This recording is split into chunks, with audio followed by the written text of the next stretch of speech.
ಘೋರತರವಾದ ವನವಾಸ ಎಂಬ ಸಮುದ್ರವನ್ನು ಈಸಿ ಪಾರಾದೆವು.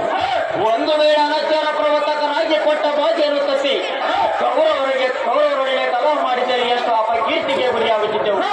ಅಂತ ಘಾತಕಕ್ಕೆ ಭಾಗಿಗಳಾಗಲಿಲ್ಲ. ಒಂದು ಸುಧರಿಯುವು ಕಂಡಿರ ಆರು ಜಾತಿಗಳಿನ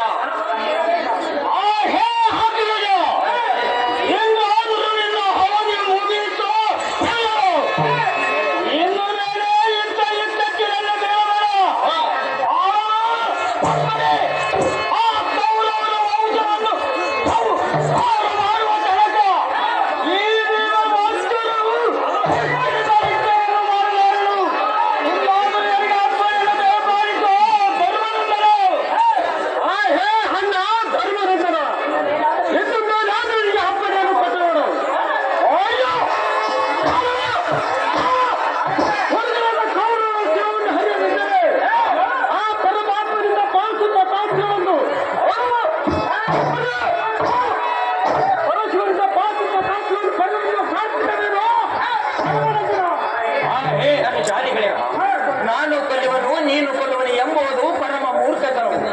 ಯಾಕೆಂದರೆ ಹರನಾಪಿ ಹರಿನಾಪಿ ಬ್ರಹ್ಮನಾಪಿ ಸುರರಿಪಿ ಲಲಟಲಿಪಿ ರೇಖ ಪರಿಮಾಣ